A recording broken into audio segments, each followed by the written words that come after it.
Perfecto. Oh, yo.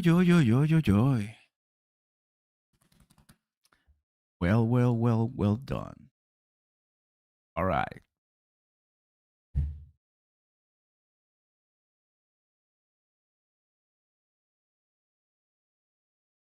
The Lord. Stretching. Woo. All right. Oh, look at that. Look at that candle. Look at that candle. What a nice up and retracement. All right. Very good.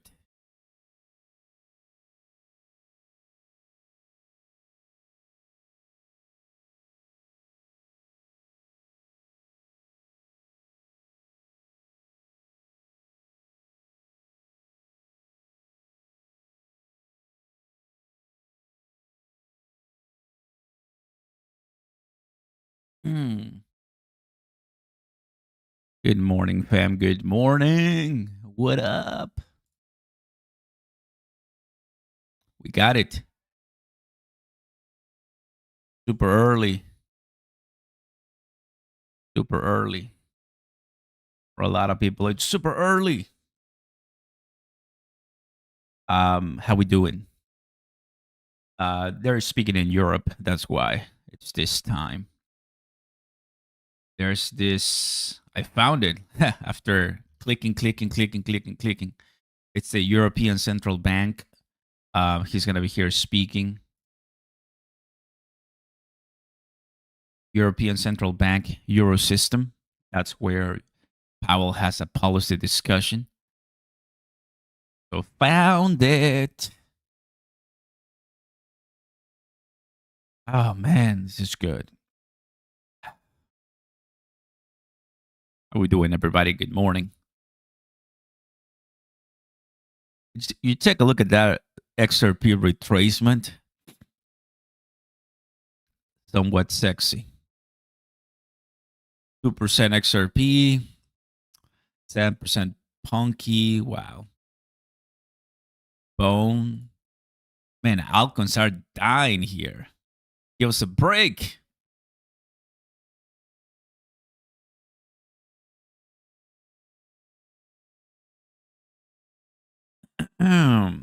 Mr. Jets. We're going to be hearing Jerome Powell. The Jerome Powell. The too slow Jerome Powell. Everybody's obviously paying attention. We are watching it live, so no worries. Always, you know that with Oscar Ramos, you get the latest breaking news. It's a panel discussion, so should be fun. Should be fun. Good morning. How's it going? Also, the Senate still on the big, beautiful bill, so they continue. They didn't go to sleep. They continue. While we see XRP, retrace down to the under 220s. So what happened here, right? That's what people wanted to know. What happened here, man?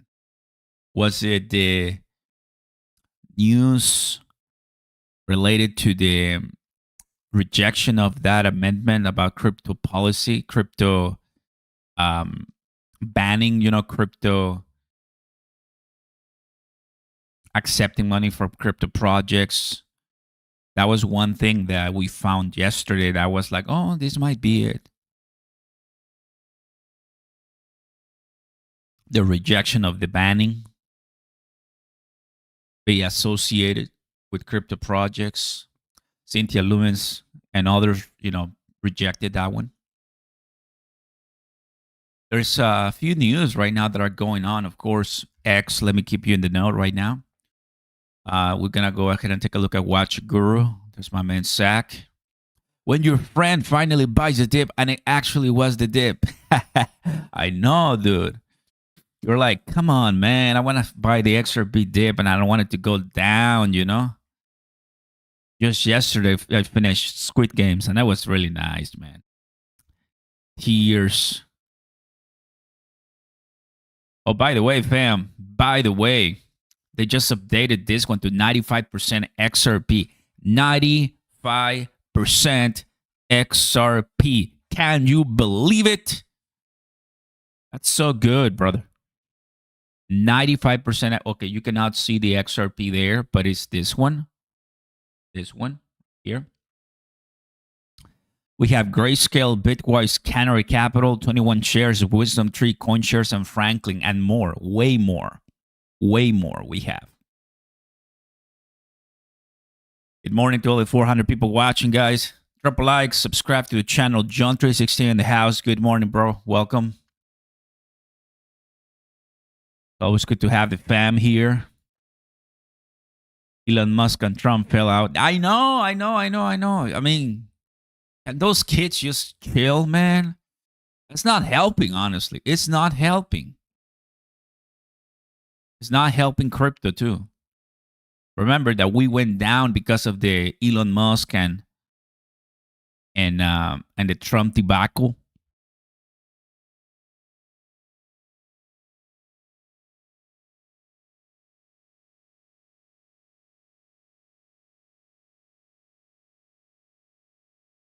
Now they're asking, would you deport Elon Musk? Sorry, guys, it's super early. I mean, it's somewhat early right now, so my brain is still not up. You know what I'm saying?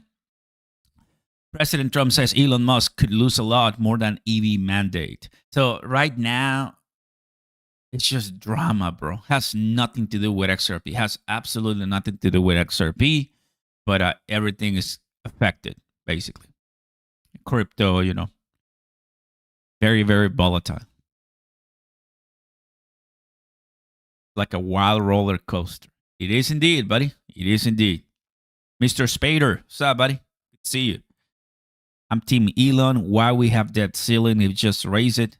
The BBB bill is bloated and garbage, you say.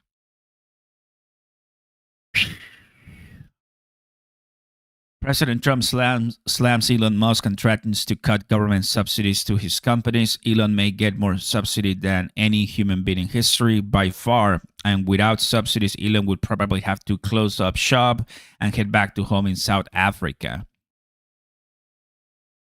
That is no bueno. Elon Musk knew long before he strongly endorsed me for president that I was strongly against the EV mandate. It's ridiculous. It was always a major part of my campaign. Electric cars are fine, but not everyone should be forced to own one. No more rockets launches, satellites, electric car production, and our country will save a fortune. Perhaps we should have Deutsche take a good hard look at this. As he's not gonna like that. He's not gonna like that. He's not gonna like that at all, bro. And once you thought that these two guys were like, oh yeah, they're chill now. They're friends now. Oh no. You're wrong. Oh my God. We have a peace. No, we cannot, guys. Welcome to life. Welcome to reality. This is not a movie, right? This is reality, guys. Ghost in the house. What's up, buddy? Canada will take Elon. I know, right? I just want money, man. I know, bro. I know. I feel you.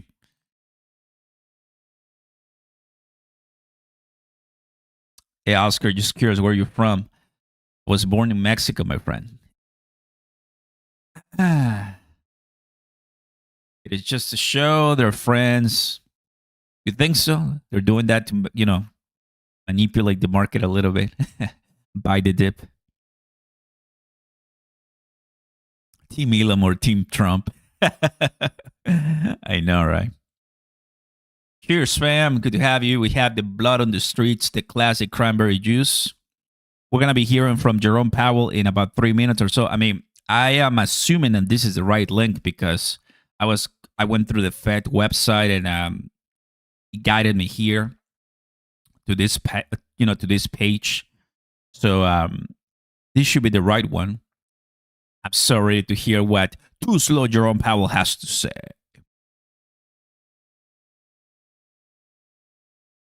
Un mezcal.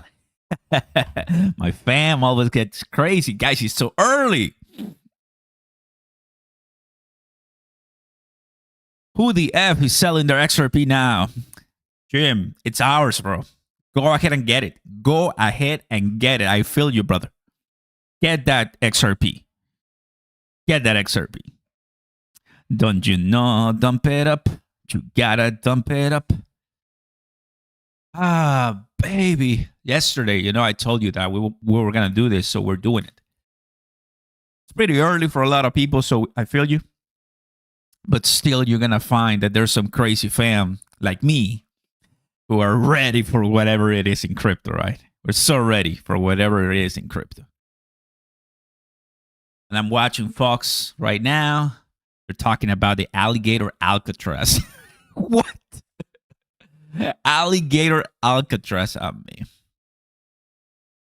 Yeah. Get ready for more and more craziness coming in.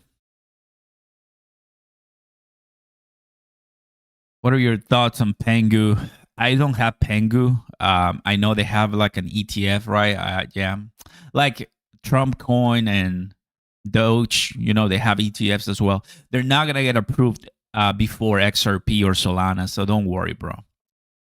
They're not going to even get looked at by XRP, by the SEC or what have you. First, Solana and XRP or basket. First, Solana, XRP, or the basket. If we don't get any of those three, don't even worry about Pengu or Doge. There's an order right now. There's an order. That has to be the way. What's up, Grant? Good to have you, buddy. Welcome. I used to like Pengu. Pengu did well. I didn't buy it, but Pengu did well. Of course, there's a lot of people holding Pengu, right? Whales. There it is. We're live. We got Signal. Next policy discussion. That might be Jerome Powell or someone. Let's go ahead and listen. Oh, okay. Adapting to change, macroeconomic shifts, and policy responses. Okay, we're watching. We are watching. Oh, sorry about my hair. Didn't even fix my hair, but it's okay. Give me that one, please. Give me that one. I just got a little early breakfast. I was watching some TikToks and I was like, time to go. My neighbor's wife took her half of the XRP and divorced him. Oh boy. Live stream is about to start. Let's go. Sell the news. She bought a new car. Now she don't have any XRP. Can't believe. Oscar, let us see them bags. My man.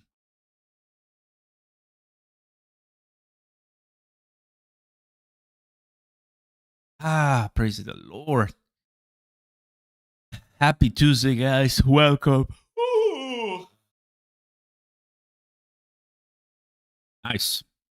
Chipper. What's up, buddy? Good to have you, buddy. Welcome. Cheers. Joe in the house. Ready to watch Too Slow Jerome Powell. Too Slow Jerome Powell. All right. Let's see if anybody's talking about him.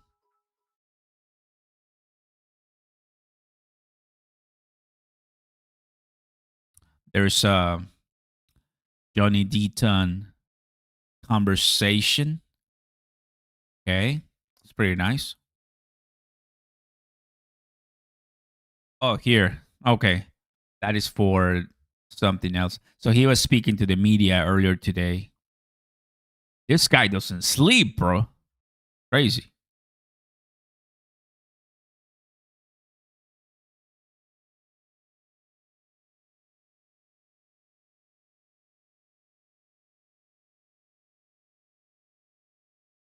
Hey, there it is. I was there before. There's the link. That is exactly what we're watching, so I'm Gucci. Yep. There's the link. We were here, so there's going to be way more people coming into this one, so that's good.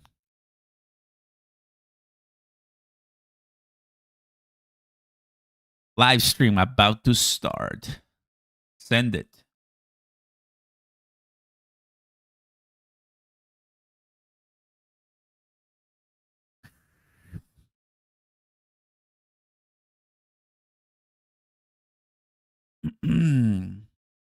Hey, Alex, what's up, buddy?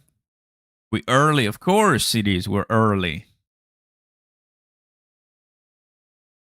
I have zero understanding of how I was unsubscribed from Oscar. You were unsubscribed? What's up, Boca? Good to see everybody. Welcome, welcome. Well, we're here, buddy. Good to see you, bro. Yeah, YouTube is not the greatest at telling all of our subscribers once we're live. You know, it's classic YouTube. Sad but true. But no matter what happens, we continue. Okay, I'm gonna mute that for copyright reasons, but you can see it. It's about to start right now. It's Europe, so let's go. Good morning, everybody. Oscar here live, 15 minutes so far. We're going to be listening, and we're going to be here, and we're going to be watching Too Slow Jerome Powell, classic Jerome. Oh, there's the lady. To the ECB forum in Sintra. We will debate all that and more. All right.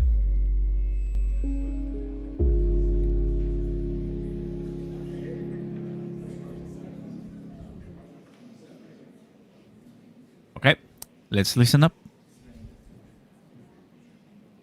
Hope the audio is well. Hope the audio is good. Welcome back after lunch. I'm delighted to announce one of the highlights of the ECB's Sintra Forum, our policy panel. The world economy is undergoing a period of rapid and intense change.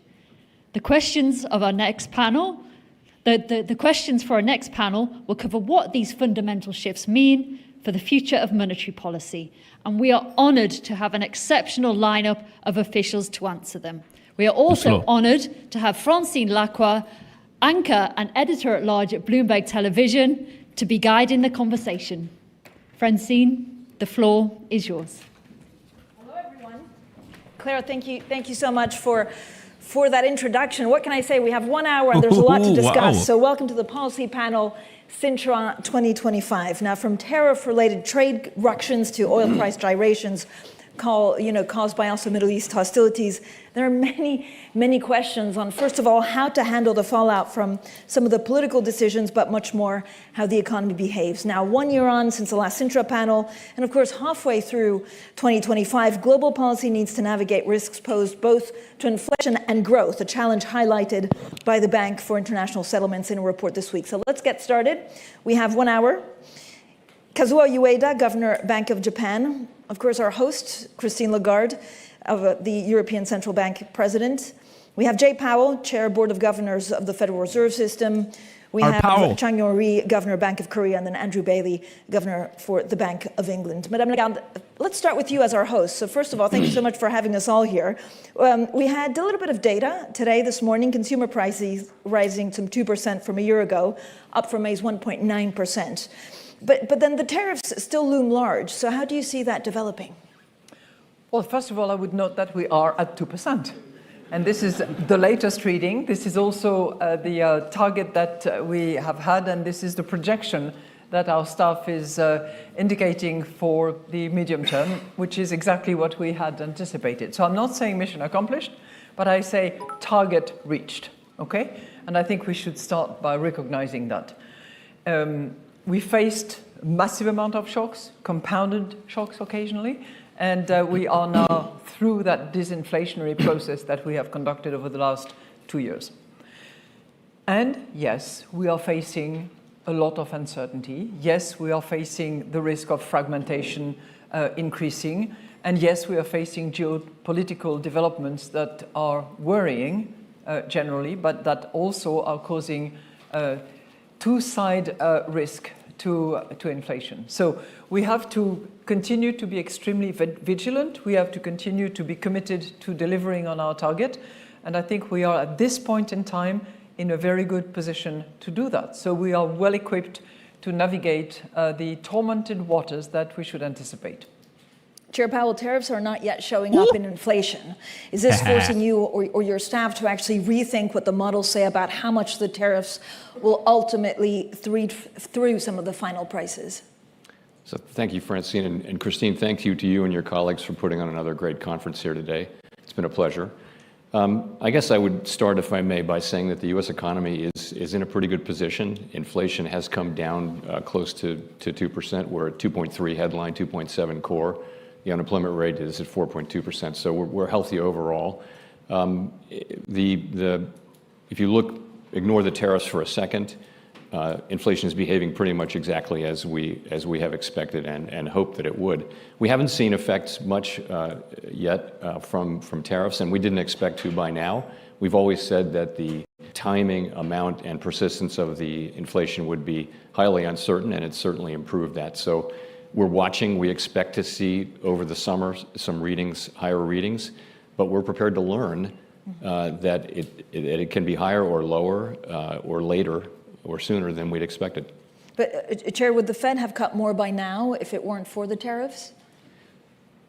So I think that's right. In effect, we went on hold when we saw the size of the tariffs and essentially all inflation forecasts for the United States went up materially as a consequence of the tariffs. So we didn't overreact. In fact, we didn't react at all. We're simply taking some time. As long as the U.S. economy is in solid shape, we think the prudent thing to do is to wait and learn more and see what those effects might be. And again, they haven't really shown up.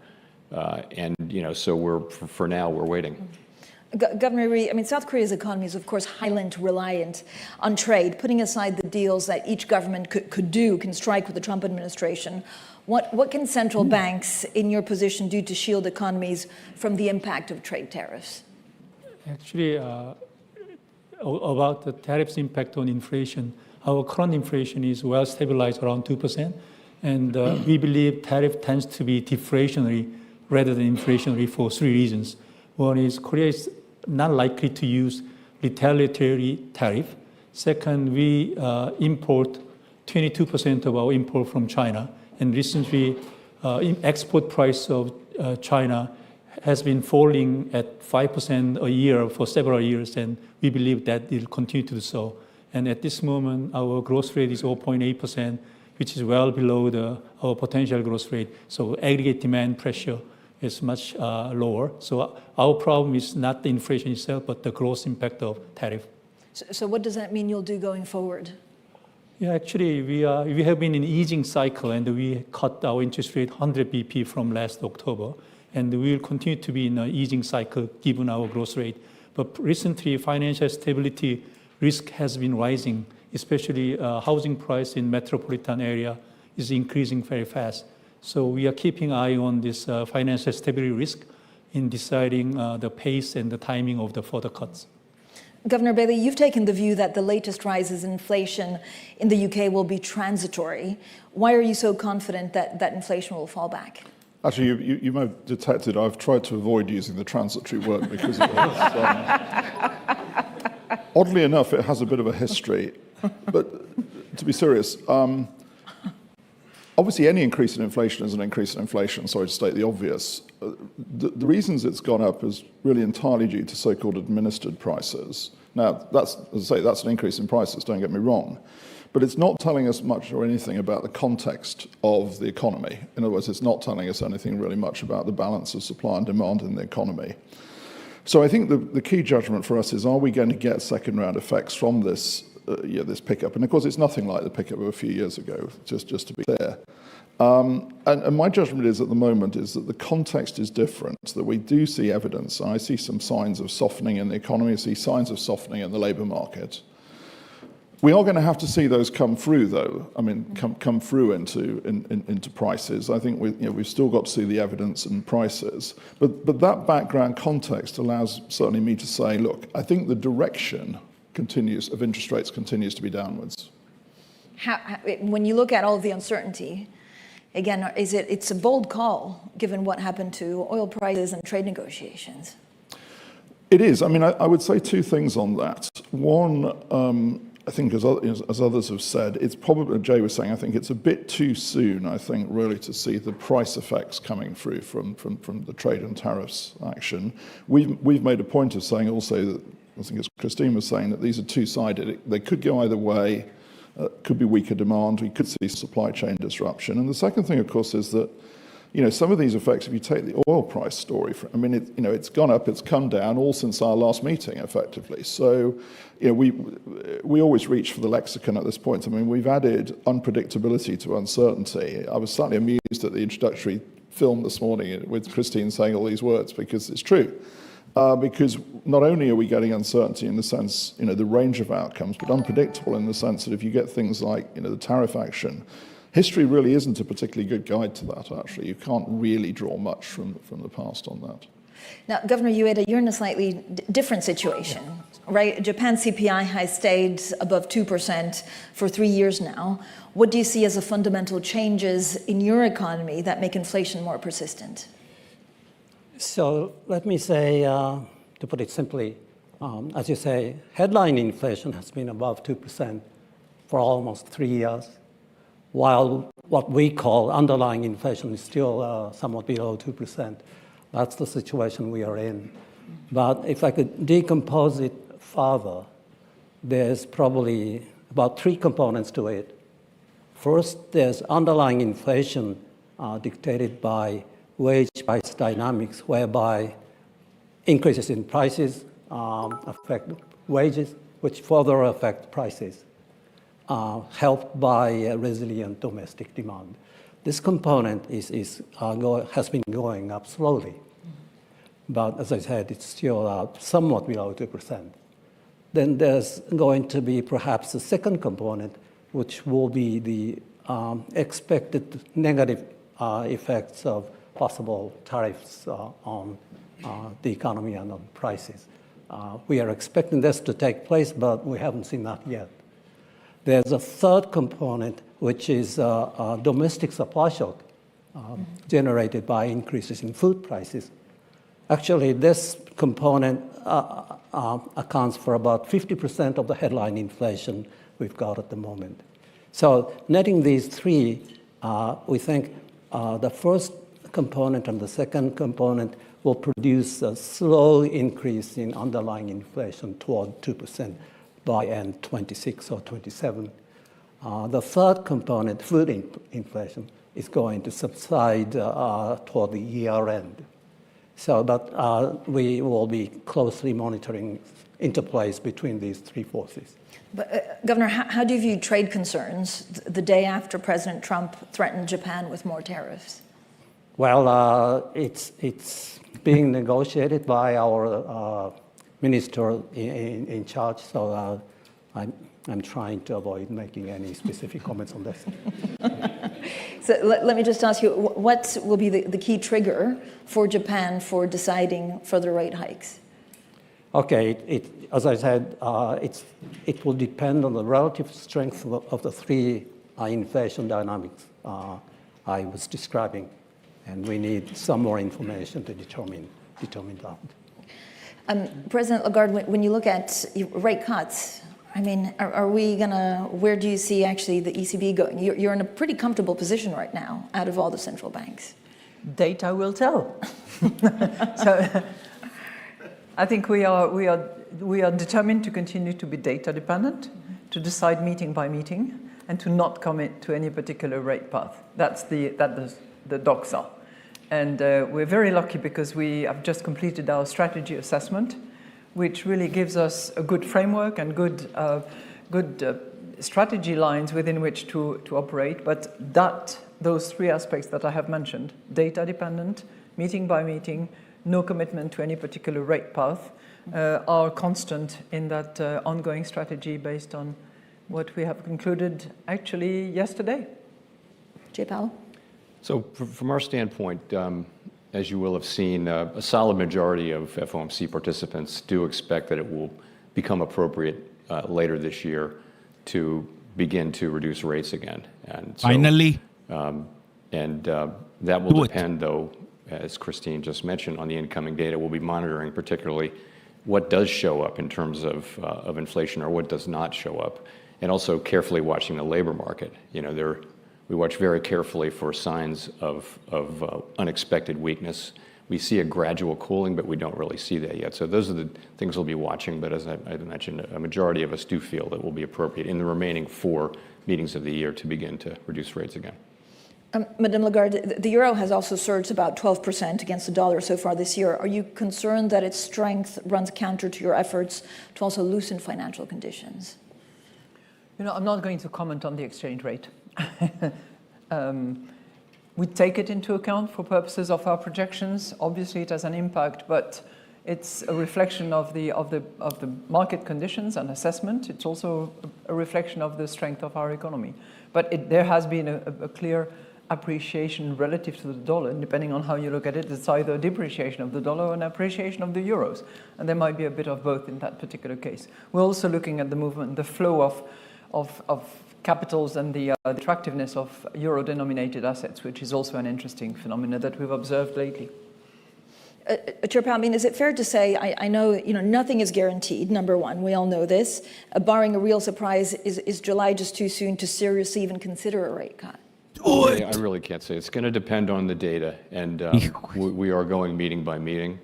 I mentioned, how I'm thinking about that, but I wouldn't take any meeting off the table or put it directly on the table. It's going to depend on how the data evolve. Governor, what's the biggest risk stemming from protectionist trade policy, actually, for the global economy and for South Korea's? Can you just... The biggest risk stemming from trades and protectionist measures? You know, Korea has quite an export-driven economy. So whatever the global fragmentation has a serious impact, not only direct impacts through the U.S. tariff, but also indirect impacts through China, Mexico, Canada. And we easily can, it really depends on what's going to happen on July 9th. We are actually waiting for the result, but we don't know what's going to happen. But for example, like if the tariff goes back to 26% retaliatory tariff that was announced in April 2nd, and then also with a lot of sectoral tariff which affect our economy, aluminum, steel, and cars, we can easily say that it has an impact larger than close to 1% in our GDP growth rate. And depending on how long it lasts, I think we have to adjust to the new supply chain, so the impact will be larger. But I hope that scenario won't come. What is the most concern for the Bank of Korea? Is it a stalling South Korea exports, slowdown in global trade, or a downturn in the U.S. economy? It's all linked, right? It's all linked, right? So it's a global economy slowdown. And one thing, I mentioned some negative sides only, but one positive side, I don't know if it's positive or not, but Korean companies has been preparing for the supply diversification long time ago before the tariff, U.S. tariffs start to, because we have some issues with China, and then also Chinese industry has become very competitive. So we had to relocate our, production site from China to elsewhere. So relatively speaking, we are well prepared. And second, still good thing is that we have some strong industries such as semiconductor, which benefit from the AI technology development. So I hope that we can manage it. But on the other hand, given we look at the sheer size of the export dependence, we will be significantly affected. Governor Bailey, do you think interest rates will be closer to 3 or 4% at the end of the easing cycle, given all of the inflation and trade dynamics? That's a subtle way into the R-style question, actually, I would detect. So look, I'm fairly cautious about the whole discussion of the level of R-star and therefore sort of where rates are going to reach in the cycle. There is huge uncertainty around it. What I think is important, and what we spend our time looking at, is how restrictive is policy, both now and going forwards. And our staff do a huge amount of work on that front to judge the restrictiveness of policy in the current context, and how it's how restrictive it's going to be looking forwards if you project forward with the market curves. And the assessment we've got at the moment is that policy remains restrictive. It will continue to be restrictive, although the level of restrictiveness will come down over time, which is what I would expect. So I would expect that level of restrictiveness to come down to a point where it goes more neutral. But I think you have to judge that in context. Just to give you an example of that in the UK economy, the level of household and corporate debt in the UK economy is actually lower than we would have expected it to be, but based on past experience. So again, that feeds through into just how restrictive policy is at a given interest rate. It's somewhat less restrictive, probably, than it would have been historically. Could I ask all of you actually thoughts on the neutral rates? Chair Powell. Thoughts on the neutral rate? I think there are countless empirical and theoretical ways to derive it. At the end of the day, I think I like to look at the economy and ask whether our policy stance is having the effects we expect and want on the economy. And to me, I would say we're somewhere probably modestly restrictive at this level. And by some formulations, we're more restrictive than that. But if you look at the economy, growth has been solid. The labor market is solid and still at historically low levels of unemployment. It's not an economy that feels like it's suffering from very tight monetary policy. But I would say that policy is still restrictive.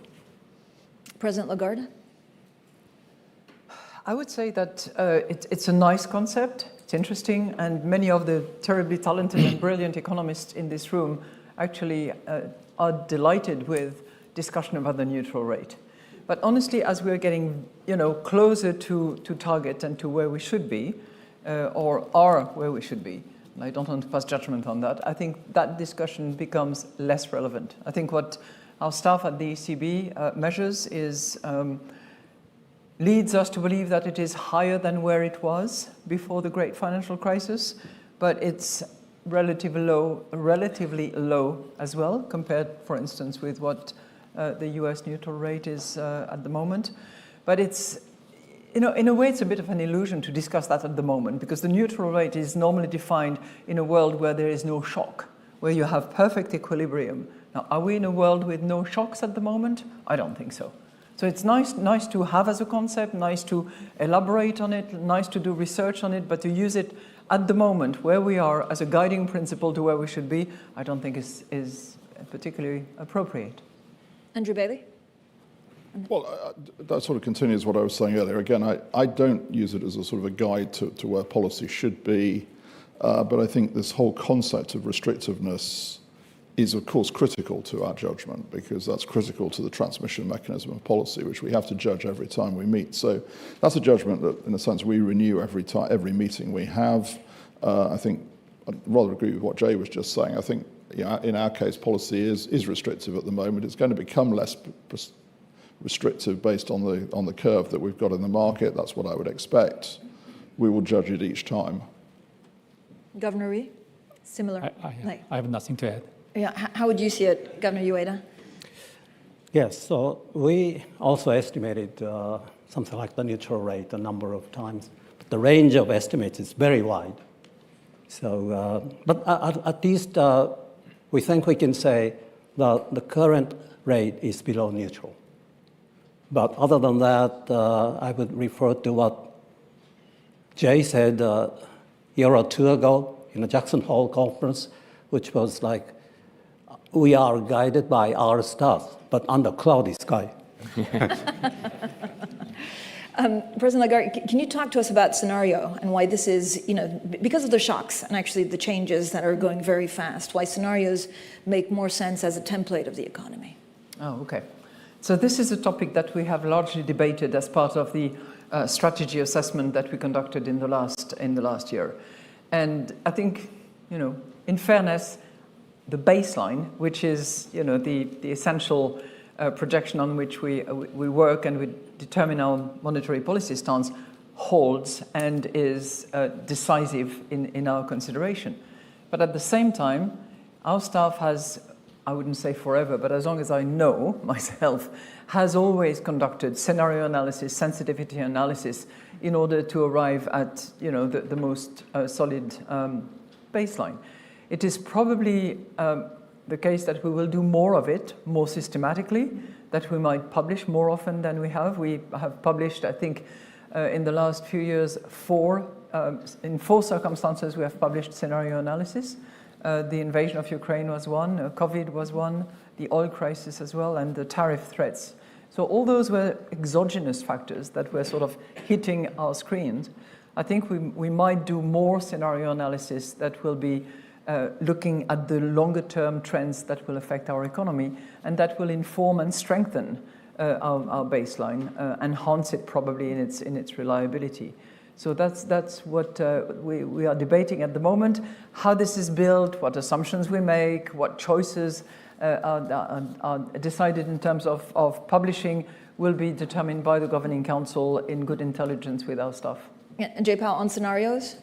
So for many years, we have used scenario analysis internally, and I personally find it very useful. I think many of my colleagues do too. You have just many different kinds of scenarios. We have 6 or 7 at every FOMC meeting. They're often the topic of discussion among governors and at the meeting. We have not taken the step of using them as a public communications device, and that's a big difference. So that's one of the things we're going to be talking about this fall. We will wrap up the first part of our framework review, which is the consensus statement, our monetary policy framework, we expect to by the end of the summer. And then we're going to use the fall meetings to look at communications ideas, and that's one of the ones we'll look at. I will say it has a lot of appeal and a lot of questions, and so my expectation is if we're going to do something in that area, it's going to be putting a toe in the water and not just throwing ourselves over Niagara Falls on it. So I can imagine a situation where we would try that in a particular circumstance, but for us, we're just going to do the work and understand it, as many other central banks are doing now. In our case, we use the scenario analysis in our risk management section as a kind of representing the tail risk. But I have to read the ECB report, but if we have to move that section into the more forecasting section for public communication, I wonder whether it's going to be easy to get some consensus, which scenario we have to do it among our probably members in the monetary policy meeting. So because that scenario and the underlying assumption may be much harder to communicate, to agree among the members. And also, it's specific to us, but how I can differentiate the previous approach of risk management section to the focusing that I have to think over what we have to do. So I think 2 things I would add, and it's very much in the same spirit as colleagues. One, we introduced 2 scenarios in the May round and in the May report. For me, they were very useful. They were either on either side. They weren't symmetric, by the way, but they were on either side. For me, they were very useful in terms of my decision making because they helped me to answer the question, given the uncertainty. If I'm wrong in my judgment, how wrong am I going to be? Do I think I'm going to be? And what would be the consequences of that? And what would we then have to do to deal with them? I mean, is it manageable? And that was helpful. And then I think the question, coming back to what Jay was saying in terms of public communication, I mean, this is the big step, I think, and it is challenging. I'll tell you why, because I say this quite a lot. We make a lot of conditional statements. You may have detected this in all the many interviews you do. And I'm not making a personal comment now, Francine, but a lot of those conditional comments get immediately translated as unconditional comments. It's sort of life. We're quite careful, but no, it's not personal. This is the general point. And so the reason I say this is that if we, and that's about the central case, by the way. So if we introduce scenarios, that's a message to us that you're going to have to do this very carefully in that world, because to get the point across about there is always a range, there's always uncertainty, there is always risk. How you calibrate those and how you, as Jay was saying, how you communicate those publicly is critical, but pretty challenging, frankly, in that environment. Governor Ueda? Yes, we also carry out many simulation exercises about scenarios, but we have not, as far as I know, published them. We do discuss in our quality reports qualitatively what risks we have in mind. Mm-hmm. On top of that, I would say, in a very rough way, we are carrying out something like a risk management approach to monetary policy making, which is probably a bit similar to what Christine was talking about yesterday.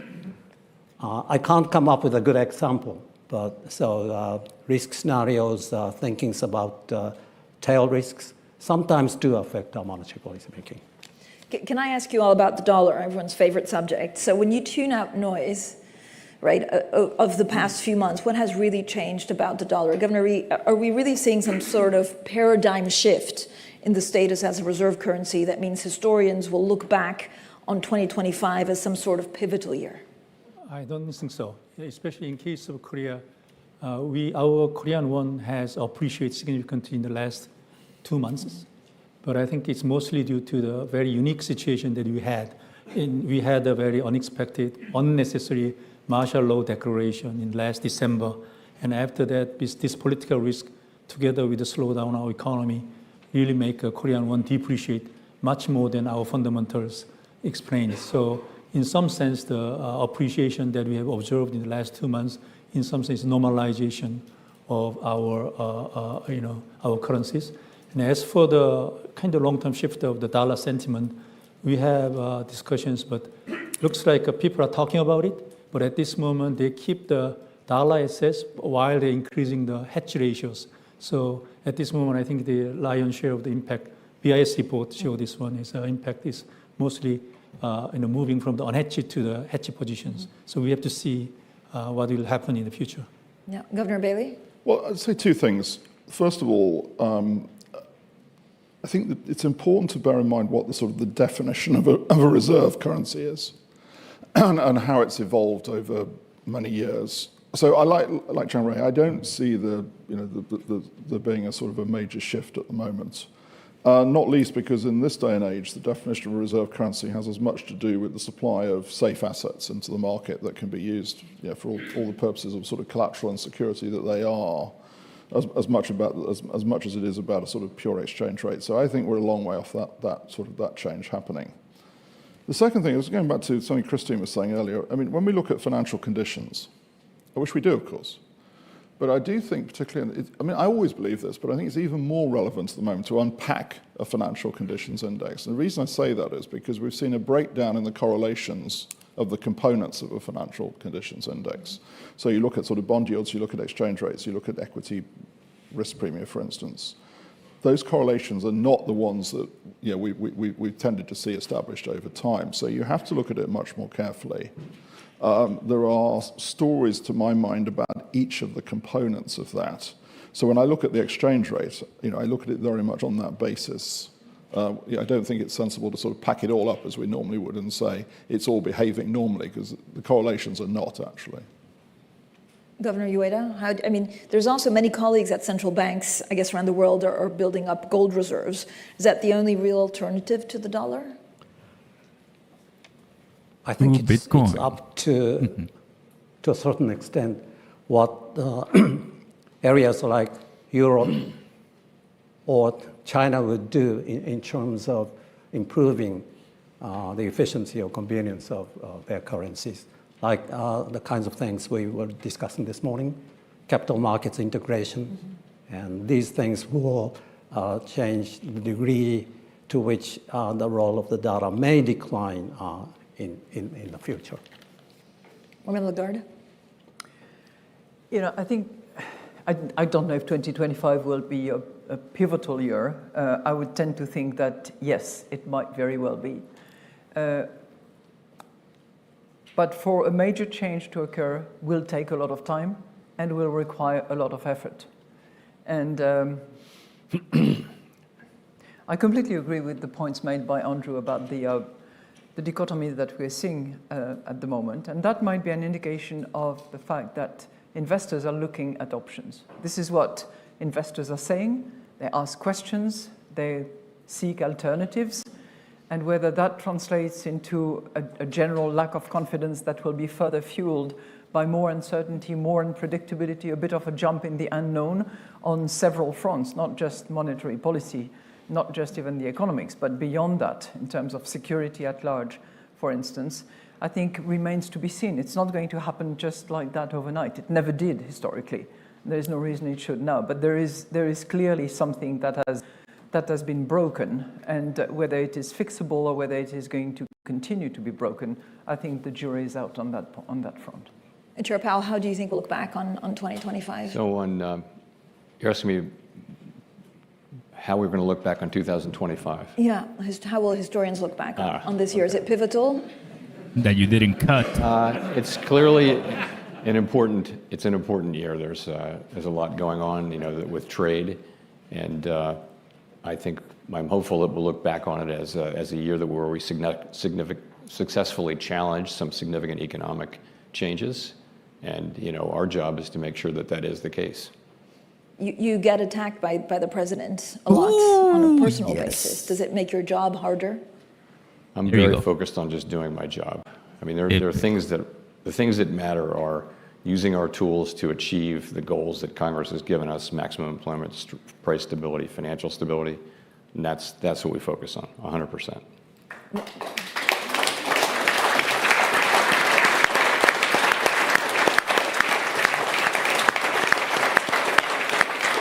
Wow, they're clapping for that Madame response. Lagarde, if you were in the same position as Chair Powell, would you do anything differently? I think I speak for myself, but I speak for all colleagues on the panel. I think we would do exactly the same thing as our colleague Jay Powell does. The same thing. Yeah. Right? Yes.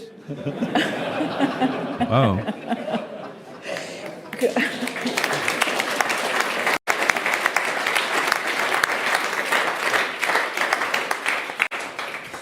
Governor Bailey, is the rest of the world decoupling from America but pulling tighter elsewhere? How do you see fragmentation happening?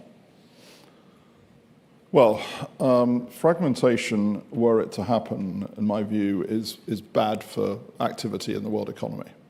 No question about that. I mean, if we reduce the openness of the world economy, that will be bad for activity in the world economy. Now, I temper that in one respect, because obviously we have learned a lot about the robustness of supply chains over the last 5 years, and it is, of course, appropriate that there will be adjustments to that. But if we see a breakdown of the openness of the world economy sort of beyond that sort of resilience that we do see as needed, then that's bad for activity, it's bad for the world economy, and that I'm afraid is something that I think we need to be very clear. I've said a number of times, look, there are reasons why this is happening.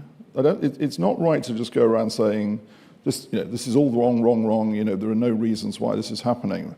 What I think is very important is that we get back to a governance of the world economy where we can address these issues in the appropriate multilateral fora, and get to the question of what lies behind these issues, what's at the root of these issues, what exactly are the issues, and what do we do about them. And I can't emphasize this enough, that I think it's an obligation for all of us who are obviously very heavily involved in the governance of the world economy. We've all got very big responsibilities, to say that is our duty, to get back and to the process of saying, what's caused this and what do we do about it, and what do we deduce are the underlying issues and how do we address them? Because otherwise, say fragmenting the world economy is a bad outcome. But what kind of fragmentation would it be? Is it, again, are you fearful that the world is splintering irrevocably, or is there a pool that's just moving? Well, I think if it was a breakdown of trade in the world economy, obviously exactly how that would manifest itself would remain to be seen. But it would be running against a long period now where we've been building the resilience of trade in the world economy. We've been building openness. But as I said, I want to sort of temper that by saying, look, there are issues. I don't think we should say there are no issues. This is all made up. There are issues, and we need to address what they are and work them out. But we need to do that in the context of a commitment to a robust, open world economy. Governor Rhee, as the only governor here representing a non-reserve currency country, how concerned are you about fragmentation of the global financial system and the risk at the end of the day that the US may be less willing to provide dollar liquidity in a future financial shock? No. But I think I mentioned that we are quite vulnerable to the fragmentation. But in reality, as a small country, it's a pity that we can raise our voice, but in reality, we cannot change the course. So we have to probably take it as an environment and to adapt to it. What matters is we talk about economic fragmentation, but for a country like us, the most serious issue is combined with security. And for that issue, let me stop here because I don't want to go further. But as for the dollar liquidity support, as demonstrated during the global financial crisis and pandemic period, the standing dollar swap lines with 5 international financial centers and the 9 ad hoc temporary swap lines for the 9 non-reserve currencies, that was crucial in restoring the stability in the global world. And if another global dollar shortage hits, I believe that the U.S. Fed will extend their swap lines again, which is very important. And but one other problem for a country like us is we know that the U.S. provide ad hoc swap lines as long as there is a global dollar shortage. But issue is what happens if there is our own problem and there is no global dollar shortage. Our understanding is that Fed cannot extend the swap lines in that case, and we have to self-defense ourselves. That is why I think having a adequate, sufficient level of reserves is very important. And recently, thanks to the introduction of the FEMA repo facility by the Fed, actually these reserves become much more effective tool to defend ourselves. Jay Powell, on fragmentation? Well, I guess I'll just agree with what Chang Yang said, which is, or point out that nothing has changed relative to our swap lines. We still have the same authorities, and we're still prepared to use them in situations where it's within our legal authorities and where we think it makes sense. So that is, we're aware that that's a big contribution that we can and do and will continue to make to global financial stability. Governor Ueda, how much do you think about fragmentation? They say nothing. Well, man. On the trade side, I think a lot about what will happen to Asia, even Asia excluding China. So this will depend on the relative tariff rates imposed on the region relative to China or relative to other countries.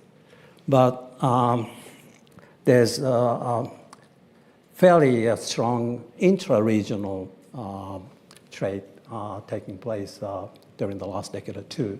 Also, there's new countries like India growing at very high speed. So I hope there's a sufficiently resilient domestic demand in the region to keep the energy of the region alive.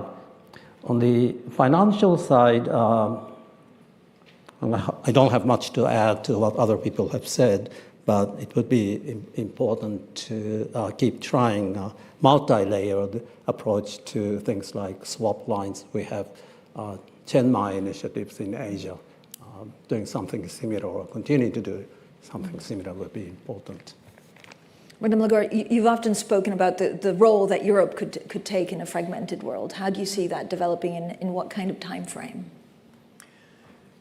Well, I think Europe has witnessed in the last 4 years, in particular, well, since 2022 in particular, the last 3 years, major challenges to its way of doing business, to the assumptions that it has made about security, about supply, about destination. Whether you look at what the horrible Russian invasion of Ukraine has precipitated and how that has impaired the sentiment of security that we in Europe had, and the sentiment that we could, forever rely on the protection of others, that has been impaired significantly. When you look at the energy supply on which some of the European countries in particular, but most of us, have relied upon, namely access to reasonably cheap oil and gas supply from Russia, that has been impaired significantly, and we had to find the resources to respond to that. And whether you look at the business model of some countries where destination was inevitably China in the main, that has already been challenged as a result of the fragmentation that is not just a risk, but which has happened. If you combine that with the technology risk that we could all be under, either because of political determination or because of shortage of supply, whether it's on the front of microchips or rare earth, I think we are in a situation where many of the assumptions have been shaken up and where we collectively are on the cusp of, I hope, this is my hope, of better taking hold and control of our destiny by making significant structural efforts to be more independent, be more productive, be more autonomous in all these different dimensions. Is it going to happen overnight? Yet again, no, because on some of those fronts it takes time, it takes investment, it takes political determination, it takes momentum, and from a pure sort of, as president of the ECB, what we can do on the monetary front is to deliver on our mandate of providing price stability so that the fluidity of factors that is needed, both in terms of capital, in terms of labor, can rest assured that price stability will be within our remit under strict commitment to deliver on our target of 2% medium term. But yes, I think it's historically, I believe that in a few years' time, we will look at 25 of those latest 3 years as significant change in the way in which we conduct our life, our business, and develop Europe, and I hope for the better. Chair Powell, last year in Sintra, you said that the US cannot run these kind of deficits in good economic times for very long, and then you also said we'll have to do better sooner, something sooner or later, and sooner will be better than later. How's it going? So, of course, I probably preface that by saying that we don't comment on fiscal policy. That is the one thing that I have said, and my predecessors have also said, and that is the U.S. federal fiscal path is not a sustainable one. The level of the debt is sustainable, but the path is not, and we need to address that sooner or later. Sooner is better than later. That's what I said last year. There's not a lot more I can say. For everyone else, how much of a problem for the world are America's public finances? We have to see what's going to happen. Yeah, but as I mentioned, we take it as environment, and we just adjust our policies accordingly. I don't comment on our fiscal policy, let alone anybody else's. Anyone else want to take that question? Last year, Governor Ueda, you spoke 2 years ago at this ECB conference. It was your first public appearance overseas after taking the current role in April 2023, and you talked about your surprise with the tight schedule of a central governor. Are you getting used to the schedule? Is it ramping up? Is it even more than when you started? It's still very tight. Is it tighter than before? How are you finding yourself after more than 2 years in the job?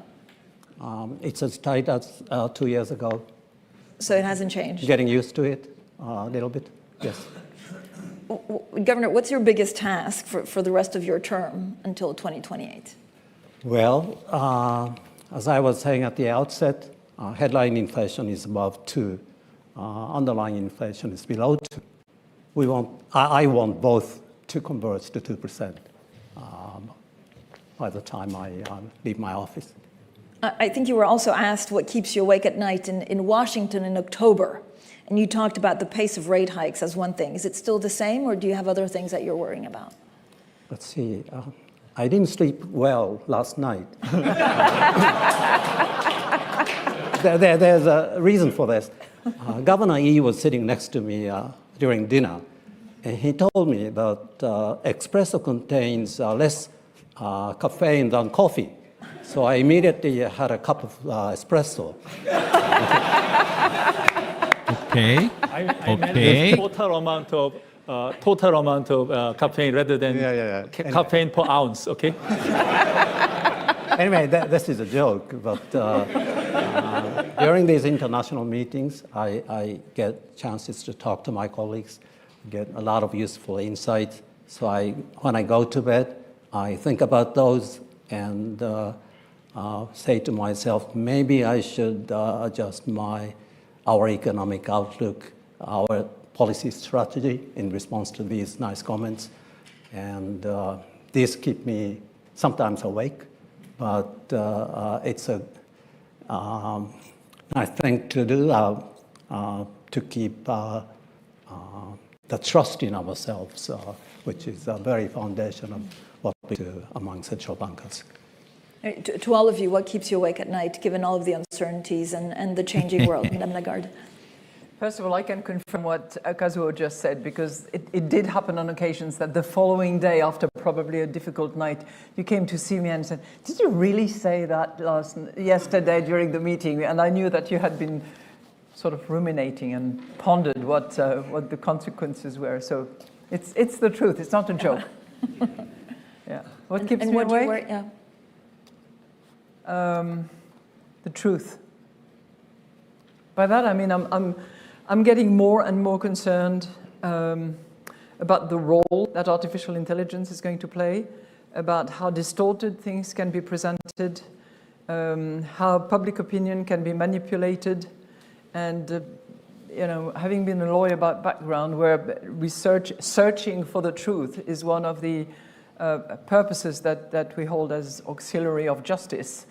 I'm very concerned by what's happening at the moment and what kind of moral compass and the watchdog of the integrity of data, because we keep saying that we are data dependent, and we are, and we want to see our projections and our assessment and the analysis anchored in empirical data and understanding of what's happening in the reality of the economy. And I do have this fear that things can be distorted and that we can fall prey to that, because it's incredibly easy and actually described now in some literature. That is of great concern to me. I mean, I sleep at night, but... Chair Powell? So I have a little more than 10 months left on my term as chair. And all I want, and all anybody at the Fed wants, is to deliver an economy that has, price stability, maximum employment, financial stability.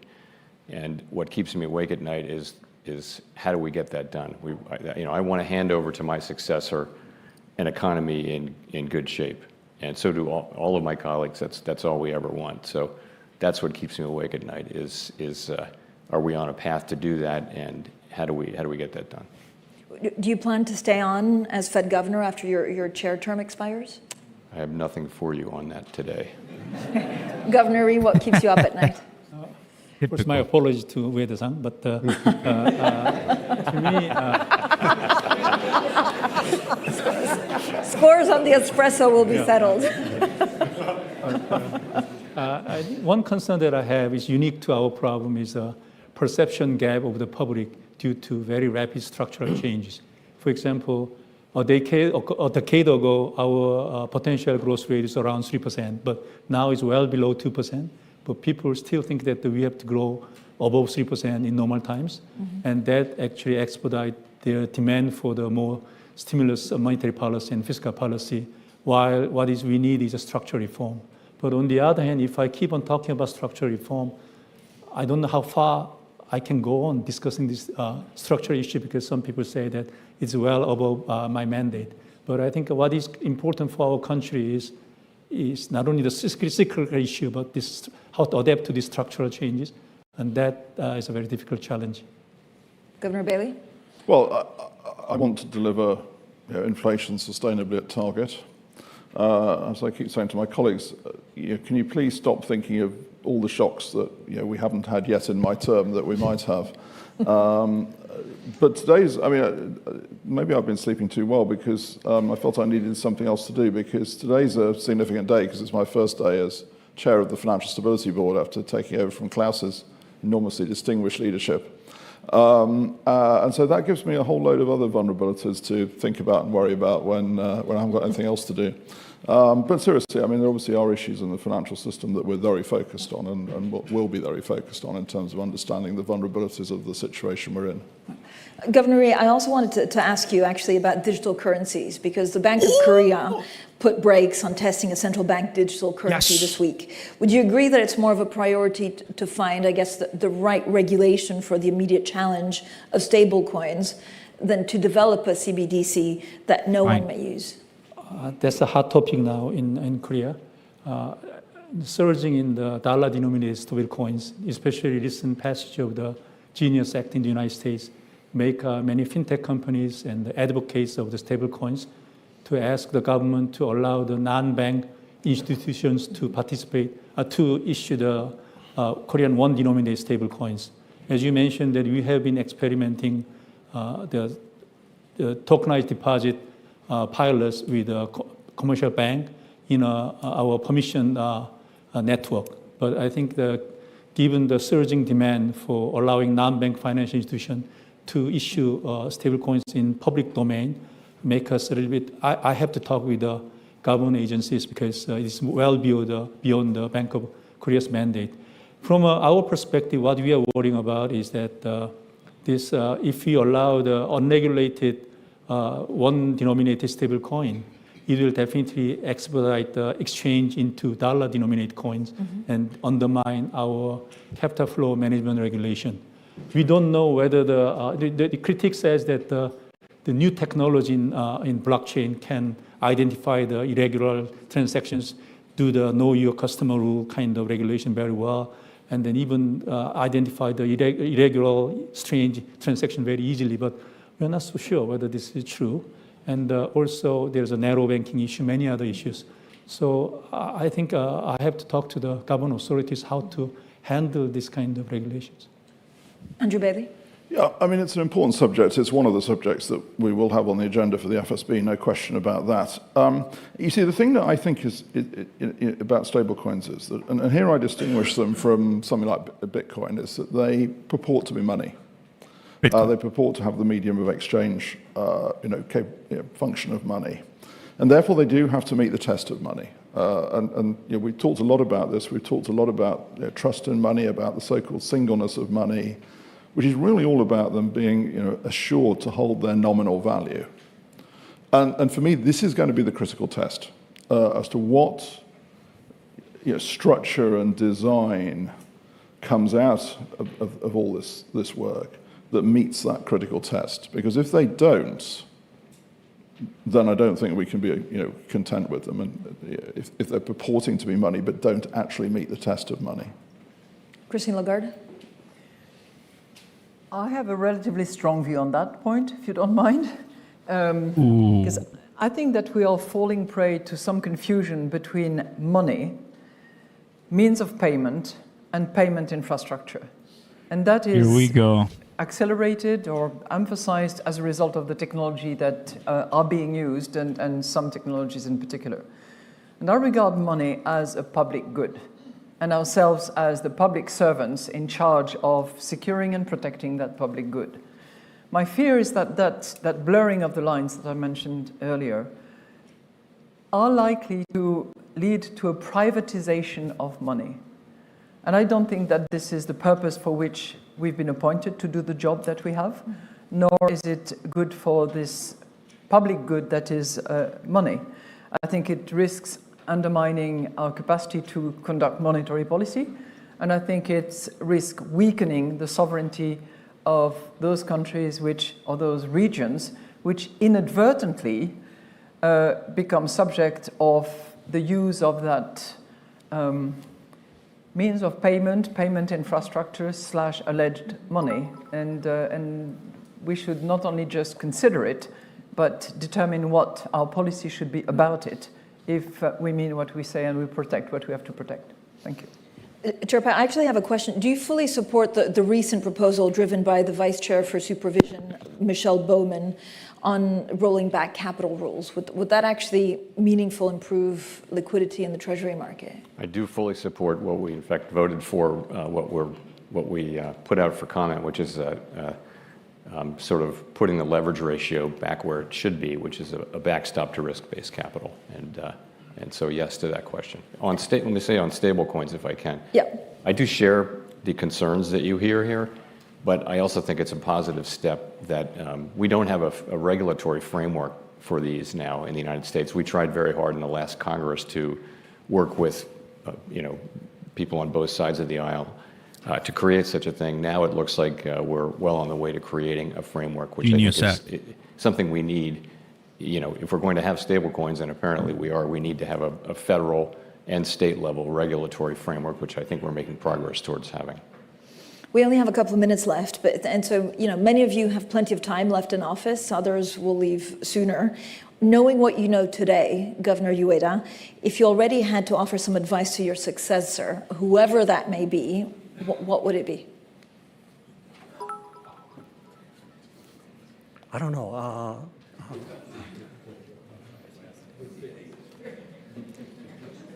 If I finish in 2.5 years or so, maybe, as I said, inflation would be at 2%, but I will not have finished reducing our balance sheets to appropriate levels. So I would say to my successor, take great care in proceeding with further reduction of the balance sheet, size of the balance sheet. I like that. Christine Lagarde? I don't think I would say anything because I remember my predecessor telling me that it would be a walk in the park. So I'd say nothing. But I would share the ambition of Jay Powell. I would want to hand over, job as well done as possible and results achieved as much as possible. So quickly, we're trying to deliver macro stability, financial stability, economic stability for the benefit of all of the people. If we're going to do that successfully, we need to do it in a completely non-political way, which means we don't take sides, we don't play one side against the other, we stay out of issues that are really not our bailiwick, and we just focus on those things. Really, we're trying to have it be so that the public lives their best economic lives, and so elected policymakers can make the really important decisions in a stable environment. And so that's how I think about it. Governor Rhee? I can say something, but I don't know whether my successor will take it seriously. But given that I mentioned structural issues, I hope that the Bank of Korea continue to raise voice outside of just monetary policy for general economic issues. And Governor Bailey? Be humble. So we're exercising real power. Many people think we are not humble. Be humble. And I'll say this, if you want an illustration of this, Christine and I were both in Ukraine the week before last. If we think we have it difficult, spend time with the Central Bank of Ukraine. Nothing. Yeah. Thank you so much to everyone for a wonderful panel. Thank you.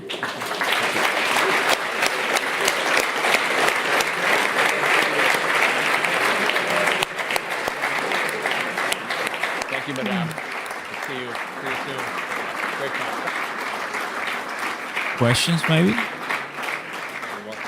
Thank you to Francine and to all of our panelists for doing such an excellent job of bringing today's first day of Sintra to a fitting end. For those of you in the room, just 2 pieces of housekeeping. We'd like you all to vote on the Young Economist competition. To do so, please go outside into the foyer. All right. What's up, fam? Good morning to many of you. We just heard policy discussion with a bunch of bankers, right? It was like about an hour. Powell said nothing new, but we did have a question about stable coins, right? Digital asset, that was pretty nice. And I mean, some people do have strong opinions, better than other ones. There it is. So it was nice to hear people speaking about crypto a little, well, blockchain a little bit. I wasn't expecting that, which is good. That kind of comes to show that even at the highest levels, they're talking about how we can best attend to stables, right? Which is good. I like that. obviously, as you know, with the Genius Act, that's probably gonna pass, and it's gonna little by little by little by little get there, right? Which we're happy to see that. Right now, we're not seeing crypto do much other than hold the line at 220 to 10. Yesterday, we saw XRP go to 230, came back down, which is fine. Today, let me go ahead and open up, see if we got something on the roll call for the White House today, July 1st. What day is today? Time is 9:30. So, open press. That's gonna be fine. This already happened. Yeah, the president is gonna be flying. It's not gonna be any news or conference, whatever. Well, guys, there you have it. Drop a like before you leave. Thank you so very much for stopping by with us and joining us right in this time, which was nice. Nice to hear Jerome Powell, but as always, Jerome really doesn't say much, right? He doesn't really want to get involved with Trump, even when they ask him about all the, insults from President Trump. People were clapping. It's like they don't really like Trump a lot. They are in Europe. Who knows? That's just kind of my guess. And I saw some of the comments right there that you were saying the same thing. So we'll see, right, how things are going. But I'm sure that we're gonna be getting that. I'll be clipping that part of the video and I'll post it on X. I think that was pretty nice. Why genius? Why not super genius? I know, right? Thank you to all my mods, to all my admins, to all my members and new viewers and new subscribers. Got you your rock. Links down below. Join me on BTCC to start trading. If you're looking for a place to buy, I got a bunch of places for you to come in. It's a great opportunity. I mean, if you don't have an exchange, if you don't have a place, be my guest. Let us know if you have any questions right after we end this live. But yes, time for us. I mean, this was going to happen early. That's why I'm here. And I'm very happy and blessed that we have a bunch of people that are interested. But yeah, Jerome Powell, they asked him about, are you going to cut this July? And no answer, of course. Very political answer. But I mean, it doesn't seem that's going to be the case, right? But he did say that he's looking with the other FOMC members to finally cut or finally reduce rates in 2025, which I want that to happen. I really, really, really want that to happen. For sure. Other than that, fam, any comments, questions? Of course, let us know. Probably pretty good. Good to see Boca in the house. What's up, Boca? I know that you're a moderator with SAC, so shout out to you. But hold the line, 100%, bro, 100%. Has Ripple done the unlocked today? Maybe. I know, guys, it's July 1st, so goodbye, June. June, it's over, right, as you know. So let's go ahead and open up X just a little bit. See what the latest is. Take a look right here. Maybe watch it grow a little bit. Yep, they'll be posting some of those clips soon here on Watch a Guru. We know that, so it's gonna come. Michael Saylor's strategy to join Wall Street elite with 14 billion windfall. Interesting, right? CNBC forced to recognize that Trump's tariffs have brought in over 121 billion. Oh, nice! It's a lot of money coming in, which we appreciate that. There you go. So that was it, everybody. Thanks for coming in. We'll go ahead and relax a little bit and come later to see what the latest is with the economy and crypto. Drop a like, links down below. Join me. All the info is down there. If you have a place, if you don't have a place, or even if you have a place, join us with my link. Less fees and more bonuses for you. Catch you next time, guys. God bless. Cheers.